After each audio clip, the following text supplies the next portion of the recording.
estar com vocês, os parceiros maiores das PBMs, e trazer um pouquinho, tanto do histórico quanto de novidade. A gente, nesse histórico, a ePharma está fazendo 15 anos e nasceu mais ou menos na mesma época dos genéricos, uma época em que, se vocês puxarem pela memória, não tinha desconto em farmácia, desconto era 15% para aposentado, e o restante todo mundo pagava preço cheio. E eu, dentro desse histórico de currículo que fizeram, eu estava superintendente das Unimedes e me deparava, pela primeira vez, com o problema de acesso, né? Não de prescritor, mas olhando o outro lado, e olhando o quanto é tão simples, e as coisas como... o Pareto se aplica na gestão médica, na gestão de saúde, de uma forma muito presente, né? Tem 20% de usuários que consomem 80% da sinistralidade. E é só olhar um pouquinho para dentro desses caras e entender as suas necessidades. Era isso que eu fazia na época, e me deparei com a dificuldade de acesso a medicamentos. As pessoas não compravam, o diabético parava de tomar o seu antidiabetogênico, o hipertenso parava por falta de capacidade de manter. E aí a gente começou a buscar formas de buscar isso, e, na época, um caminho totalmente errado, né? As Unimedes fazendo as farmácias próprias, a Amil fazendo a PharmaLife, e a gente entendeu que, ao longo do tempo, que não era a praia, não é isso. Existem 60 mil parceiros prontos para estabelecer, faltava algum tipo de tecnologia, de approach para exercer essa parceria e entregar para quem sabe a dispensação de medicamento. E foi nessa época que eu fiquei sabendo da existência de PBM, fui visitar lá nos Estados Unidos e me apaixonei pelo tema. Então, desde então, a vida mudou, a gente já estava numa outra fase de vida, investimos. Era a época da formação das agências e da nova cobertura dos planos de saúde, onde se diziam que, dentro das novas coberturas, viria também a cobertura da prescrição médica ambulatorial. Infelizmente, e é por isso que as PBMs também são dessa época, porque tinha uma grande oportunidade de mercado de aparecer, de repente, uma lei que teria um pagador de remédio ambulatorial. Para deixar bem claro, o medicamento intra-hospitalar já é pago, ou pelo SUS ou pela operadora de saúde. O medicamento fora no regime ambulatorial é que ainda nós carecemos de um pagador. Então, a população brasileira é uma das poucas que paga do bolso as necessidades, o custo da prescrição médica, né? Nos Estados Unidos é diferente, na Europa é diferente, tem um pagador. Na Europa, o pagador é preferencialmente o governo, mas no mercado americano, o pagador é preferencialmente privado. Então, 93% a 95% de todas as prescrições médicas são aviadas pelo canal PBM nos Estados Unidos. E é muito interessante, é muito bacana de ver.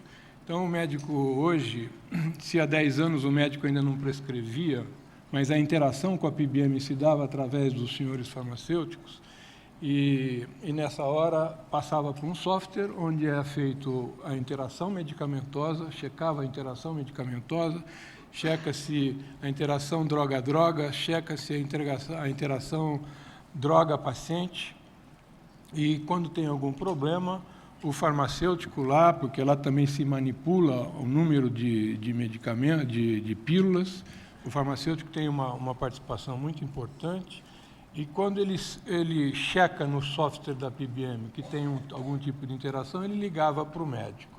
Essa ligação teve um grande drive na mudança de cultura de 15 anos. Hoje, boa parte dos médicos americanos já usam o seu computador, para fazer a prescrição. E a prescrição está virando prescrição eletrônica. Então, hoje, o médico pergunta qual é a PBM, interage, ele quer prescrever uma amoxicilina, ele já mostra ali, o software já mostra as opções que ele tem disponível. Se ele resolver por um genérico, ele vai pagar um copagamento de $3. Se ele resolver por uma marca, o usuário vai pagar um pagamento de $10, que eles chamam de copayment, e ele já identifica que no caminho da casa dele tem uma CVS ou uma Walgreens, e ele pergunta se quer pegar lá, e ele já passa no caminho, o remedinho dele está separado. E o refil de crônico é feito, que esse é o mais importante, para essa população já tem um refil, sendo o refil mensal das necessidades dessas populações. Então, é isso que a gente voltou desde aquela época e montamos uma empresa, numa época muito difícil, porque, se vocês puxarem pela memória, há 15 anos atrás, a gente não tinha micro no balcão da farmácia. Então, a gente construiu uma grande parceria, os sócios são do varejo, e a gente começou a estudar o modelo. Então, e esse modelo é a hora de agradecer, porque vocês todos acreditaram e investiram um pouco. Todo mundo investiu em ter um micro, em conectar um micro. Naquela época era pastar fio mesmo, não tinha wireless. Investir em banda larga, investir na parte que cabia ao varejo para estar apto a essa nova realidade, numa época que a gente ainda não tinha pacete.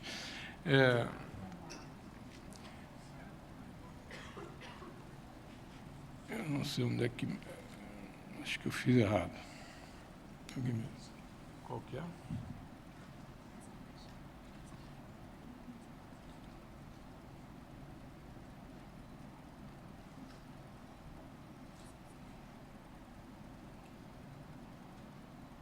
Seu dedo vai.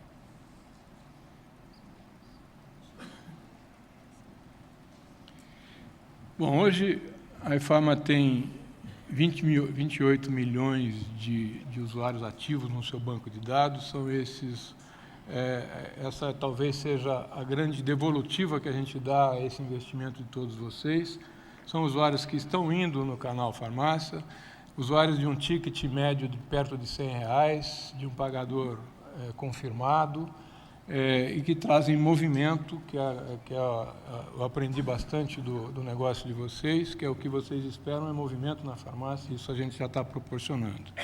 Esses 28 milhões de usuários, tem 4 milhões que são de farmácia popular, tem 11 milhões que a gente faz os programas de gestão de afinidade da indústria farmacêutica, dos seus programas de afinidade, outros 10 milhões de programas de desconto. Mas já tem 3 milhões de pagadores. Esse que é o... então, a gente montou a empresa há 15 anos atrás, pensando nesse pagador. Ele está vindo, ainda em passos incipientes, ainda não existiu uma política definitiva para caminhar, para ter um pagador real, não tem uma política governamental. A operadora de saúde, é claro que não tem, embaixo da sua receita atual, ela não consegue pagar, então ela está pagando agora, eu vou mostrar aqui algumas evoluções disso, está pagando porque está sendo obrigada, mas carece de uma política pública que realmente defina um pagador, porque pagar remédio do bolso é uma das... É engraçado como o brasileiro acha isso normal. É mais uma das cruzes que ele tem que carregar, assim como pagar muito imposto, ter má educação, má saúde, ele também paga remédio em farmácia e acha...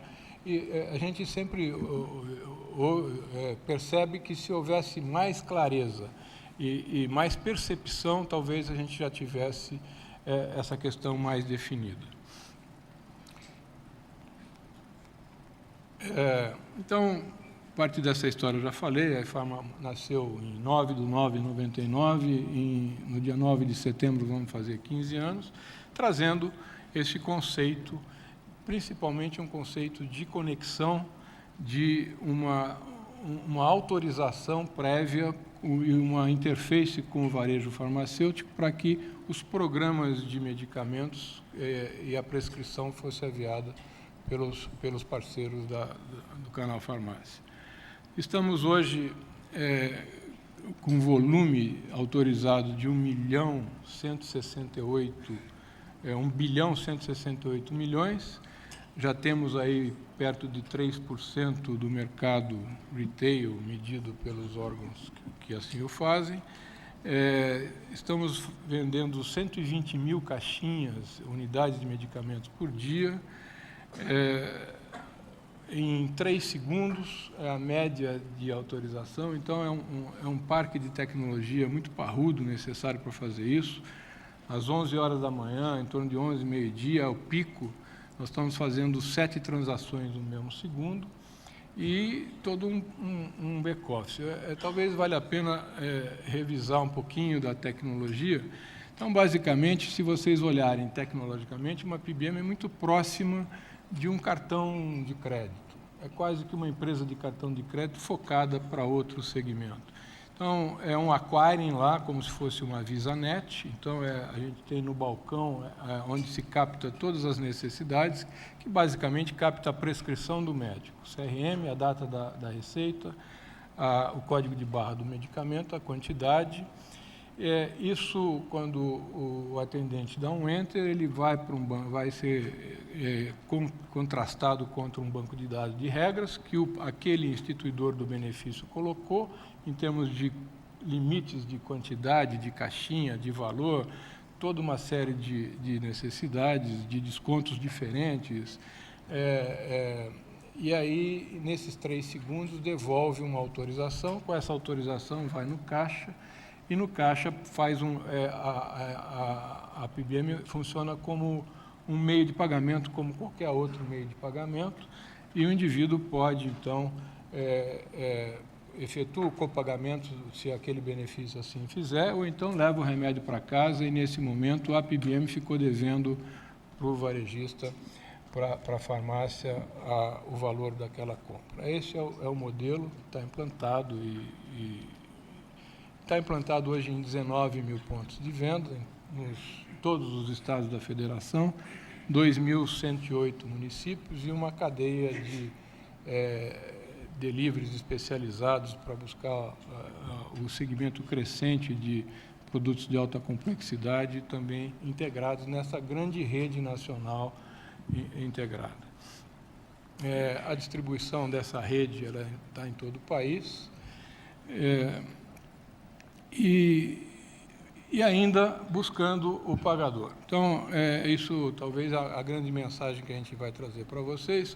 O sistema público ainda é o grande pagador de remédio no país, né? Tem a farmácia básica, que é aquele acordo que a União tem com os estados e os municípios para fazer aquela cesta de medicamentos.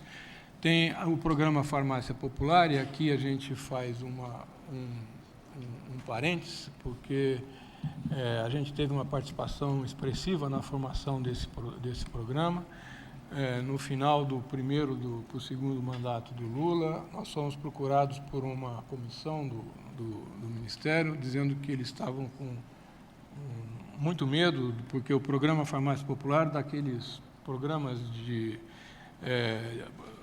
dos programas de benefício que ele ia fazer, o Bolsa Família, o Bolsa Escola, tal, o Farmácia Popular não tinha funcionado. Estava implantado em 111 municípios e tinha 5 mil municípios querendo e 111 reclamando porque não funcionava. Era mais ou menos isso. E eles, então, vieram perguntar, falei, eu ouvi dizer que vocês têm aquilo que talvez a gente precise. Eu não preciso comprar, eu não preciso estocar, mas o remédio que está na prateleira da farmácia, que se abasteceu pelas suas regras tradicionais, ele pode levar mediante uma regra de segurança eletrônica, e a gente, então, vai fechar a conta com essa farmácia. Eu falei, é isso mesmo, isso está disponível, e a gente põe isso para funcionar. Naquela época, a gente tinha 3 mil pontos de venda.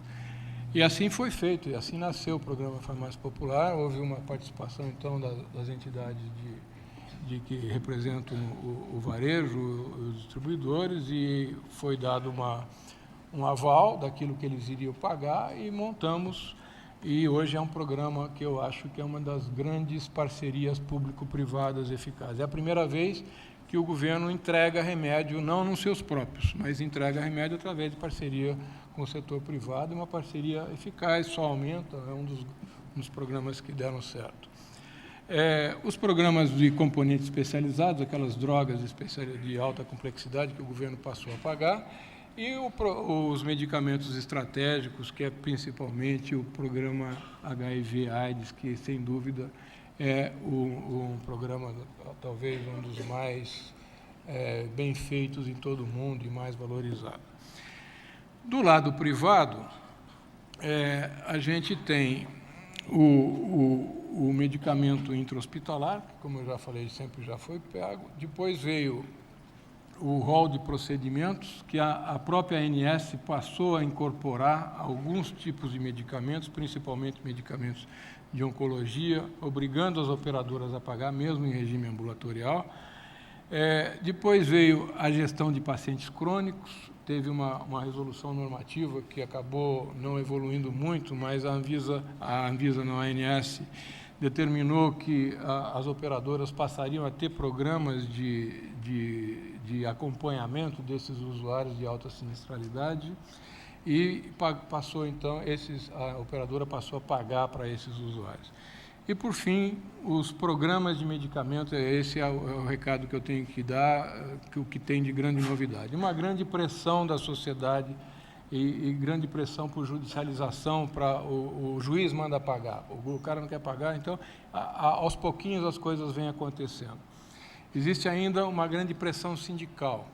Os sindicatos estão se organizando, estão começando a pegar. Então, os petroleiros estão pagando, a indústria siderúrgica estão pagando, porque uma empresa deu como benefício, os sindicatos são primos, essa coisa se propaga.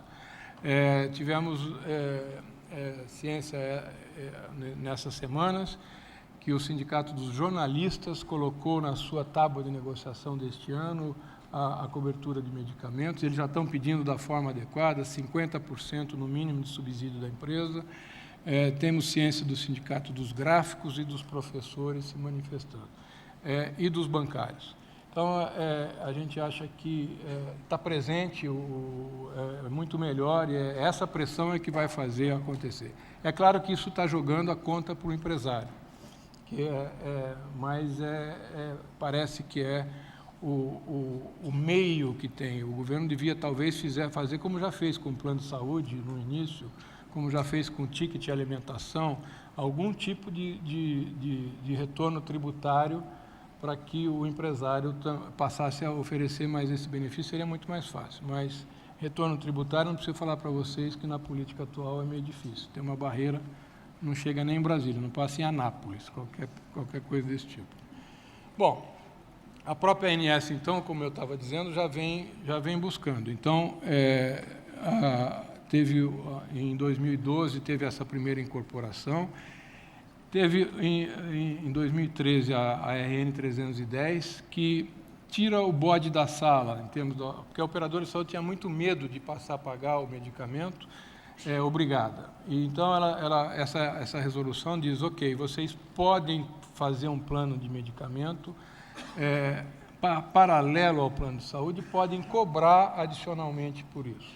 Então, esse cobrar adicionalmente tirou o grande medo da operadora de pagar o remédio. Então, essa resolução, e isso, pelo menos, o assunto está sendo muito discutido, a gente tem ciência que grandes operadoras estão montando planos com cobertura de medicamentos. E, por fim, agora, a RN 338 e a 346, que obrigam as operadoras a pagar os oncológicos orais. Isso já é uma grande reaproximação da operadora pagando medicamento em nível ambulatorial. Então, estão obrigados, estão pagando. Isso, nós estamos operando com grandes operadoras nacionais que vêm buscar, então, formas de fazer valer a lei. Eu já contei um pouco desse conceito, e eu já contei aqui os principais marcos, o farmácia popular, as empresas pagando, e eu quero dizer que a novidade que eu traria para vocês é um plano de medicamentos à semelhança do plano de saúde e do plano de odontológico. É um plano de pré-pagamento. Essa é a grande demanda de mercado no momento, ou seja, e nós vamos passar a correr esse risco, já temos toda a atuária para isso. Então, já lançamos no mercado o eFarma Plenos, que é um plano que o empresário compra, assim como ele compra plano de saúde, como compra plano odontológico, por um valor fixo, e a gente vai correr o risco da demanda que assim vier. Esse é um facilitador importante, porque é assim que o empregador contrata já os benefícios na área de saúde. Então, isso vem, e a gente tem tido, e a grande pagadora do Brasil privado, que é a Petrobras, está optando por esse modelo. Bom, então, é isso que a gente tem que trazer para vocês. Hoje o mercado é uma realidade, tem muito por acontecer, o acesso ao medicamento ambulatorial ainda está por acontecer.